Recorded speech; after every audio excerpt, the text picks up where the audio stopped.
There is a real division of how you feel about language.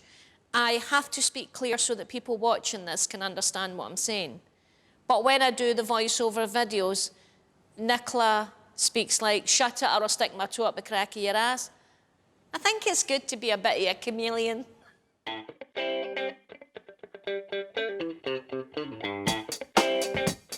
Hi everybody, Nicola here. Just want to say thanks to everybody in Scotland who aren't marching through the streets shouting we're COVID deniers, we need our haircut, running about with a fucking snooker ball and a soak demanding we open up the country. Before the pandemic, I was always making voiceover videos. I had done 2 full national tours, and then as soon as lockdown happened, I just adapted the voiceovers into the coronavirus briefings. And basically just kind of said what I think Nicola Sturgeon wanted to say but couldn't. But I have been doing that for ages. You know, I had Theresa May at her resignation going, I hate the lot of you, Frank, get the door. So that had been going on for a long time. I just kind of eased into doing it for the corona briefings. I'm awfully sorry, but there'll be no rumpy pumping or hanky panky. They can pretend they're in a Victorian novelette where they stand 2 metres apart, like they used to do in the old days, and somebody needed a chaperone. Right, I'm out of here. I can't believe I says rumpy pumping. I think it's really important to keep my comedy voices really authentic and Scottish, basically because I can't do any other accent. I genuinely don't have... Donald Trump sounds like this, Melania sounds like this, Kim Kardashian sounds like this, not because I've set out for world domination and Scottish accent, because I can't do any other accent. It's a lack of talent that's made that happen.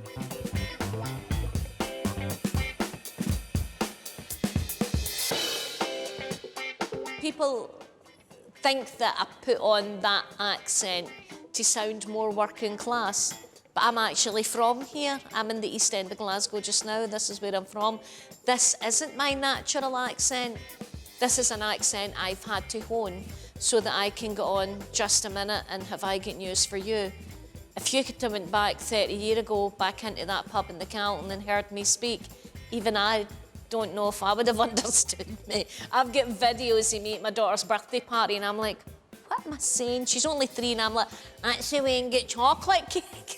I just don't know what I'm saying. And I'm not embarrassed about that because that's how I spoke. You know, if we all are judged on how we enunciate, then who are we?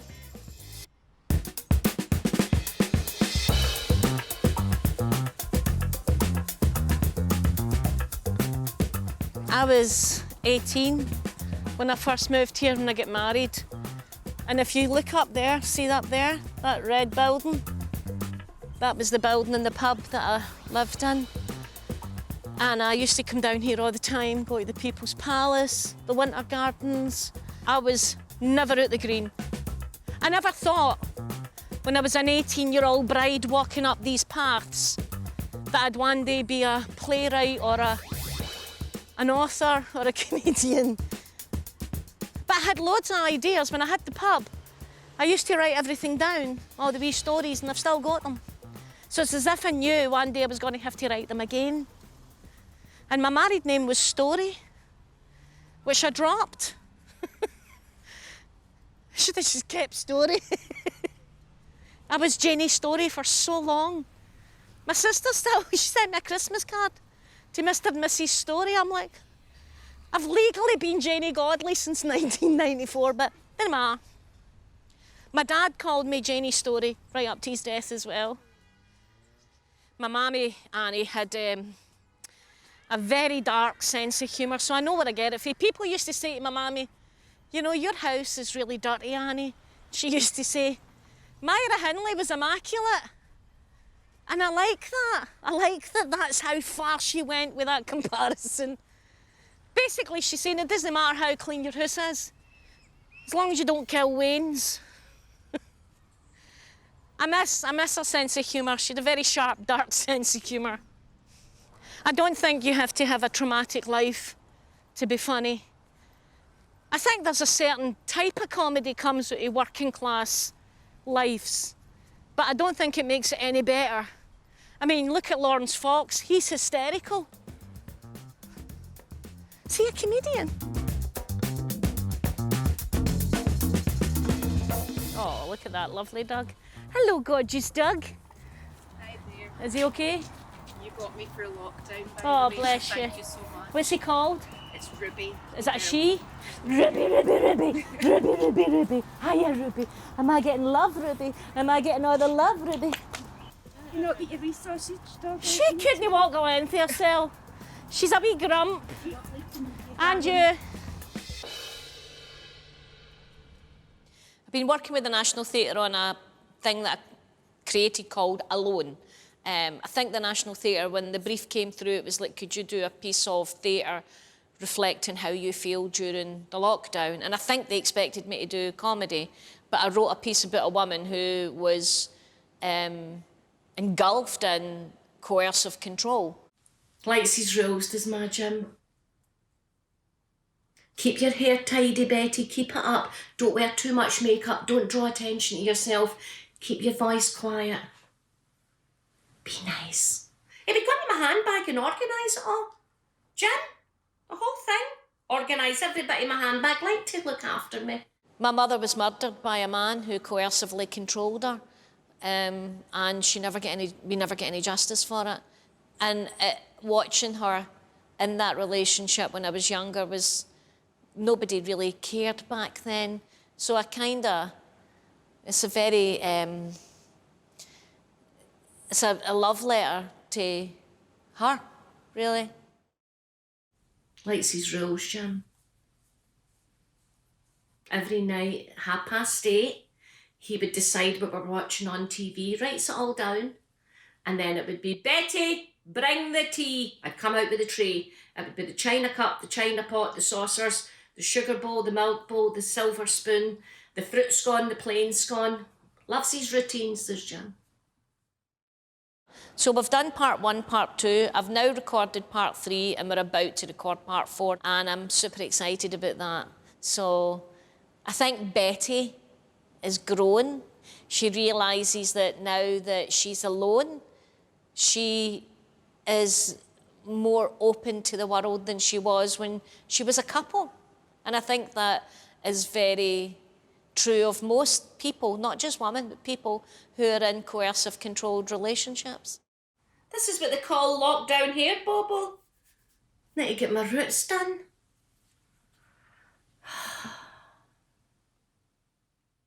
I think I genuinely miss a live audience, but doing the voiceovers and the theatre pieces and writing online has opened me up to a huge audience. So on one hand, I'm really happy about that. On the other hand, I hate this echo. I miss standing on stage, going, how you doing? People going, yeah, and I miss it. I miss it terrible. I do gigs on Zoom and I just see tiny people in their living rooms and I'm like, oh, this is hard. And a wee sausage dog just staring at me going, what are you doing? Why are you wearing a bra?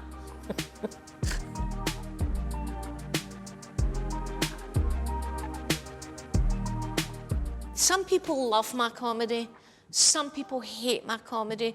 Both are correct. Nobody's right about that. If you don't like it, don't come and watch it. I wouldn't run into a violin shop and go, I hate violins, because nobody's interested. I love men. I'll tell you why I love men. Men are beautiful and simple in their needs. Men can spend hours just staring at nothing. And women are like, what are you thinking about? Then they have to make crap up like, oh, I was thinking about building a boat. I'm quite thick-skinned. When a lot of people come and they say we don't like you, I block them and then they're like, I can't believe she blocked me. I'm a man, an anonymous man. I have every right to tell her I don't like her. Why won't you listen, women? And I'm like, oh, the Deadwood stage is coming up, because I blocked them, and they're like, she needs to hear me. So what they do is sometimes they send letters to my agent, or they email my agent, or they try and go through my daughter and go, your mum has blocked me. I need to tell her I don't like her. We're like, nah, you're bordering on standing outside my door trying to have a look up my vagina, aren't you? So, they're weird. I think folk have learned that no matter how many times we tell that woman to shush, she's going to shout louder. I think that's a very important lesson for the world to understand.